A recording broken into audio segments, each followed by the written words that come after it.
और मेरी हिम्मत को और बढ़ाने के लिए और मुझे इतना प्यार और इतना सम्मान देने के लिए।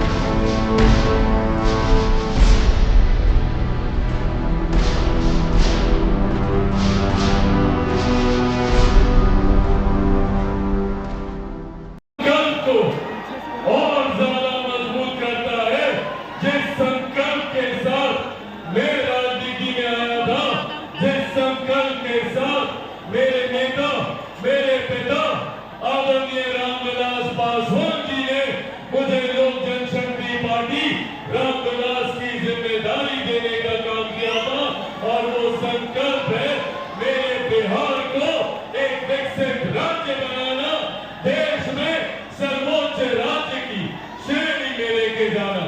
साथियों, आज जब यहाँ आप लोगों के बीच मौजूद हूँ, आप लोगों से चंद महत्वपूर्ण बातें, महत्वपूर्ण जानकारी साझा करना चाहता हूं। आप सब जानते हैं कि ये मेरे प्रदेश के लिए, मेरे बिहार के लिए एक महत्वपूर्ण साल है। इस साल बिहार में विधानसभा के चुनाव होने वाले और ये विधानसभा के चुनाव निर्धारित करेंगे हम लोगों के आने वाले 5 साल का भविष्य। और ये 5 साल हर व्यक्ति के जीवन में महत्वपूर्ण होते हैं।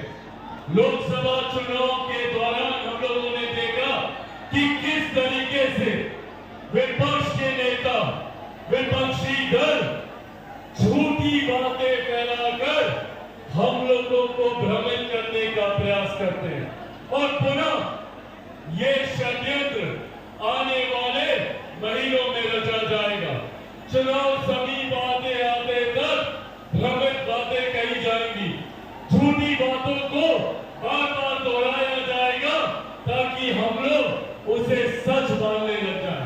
लोकसभा के वक्त भी इसी तरीके का भ्रम फैलाया गया था।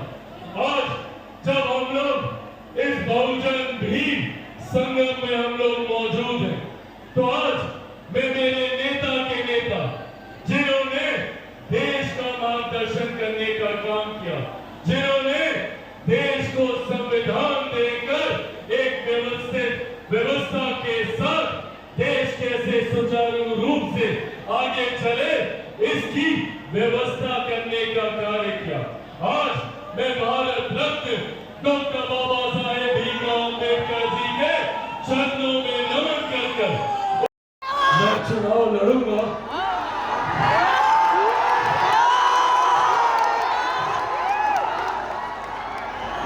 मैं चुनाव लड़ूंगा, पर मैं बिहार से चुनाव नहीं लड़ूंगा।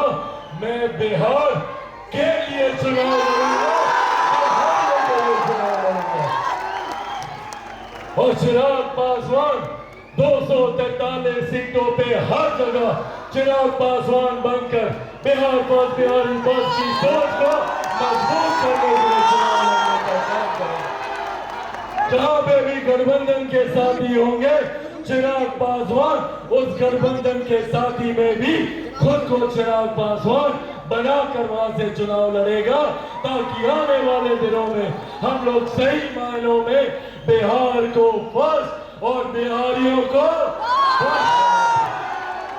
साथियों, आज पुनः इस बहुजन भीम समाज से, यहाँ पे हुए समागम से आप सबको ये विश्वास दिलाना चाहता हूँ कि विपक्ष और विपक्ष के नेता और विपक्षी दल कितनी भी ताकत लगा लें, पर वो मुझे मेरे इस लक्ष्य से, मेरे इस संकल्प से तब तक नहीं हटा सकते जब तक चिराग पासवान के साथ आप लोग मजबूती से खड़े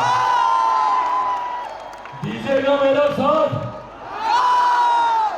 बिहार फर्स्ट, बिहारी फर्स्ट को घर घर पहुंचाइएगा, पक्का वादा है ये। उसके लिए आप सबको चिराग पासवान बनना होगा। बनेंगे चिराग पासवान, बनेंगे चिराग पासवान। ऐसे नहीं, दोनों हाथ उठाकर बताइए, बनेंगे चिराग पासवान।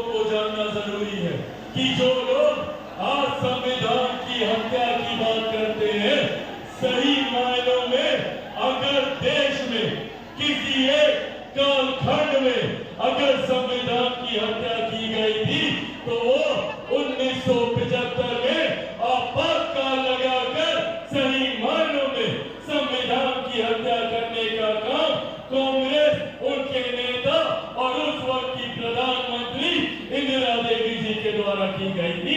उस वक्त सही मायनों में इंदिरा गांधी के द्वारा लोकतंत्र की और संविधान की हत्या की गई।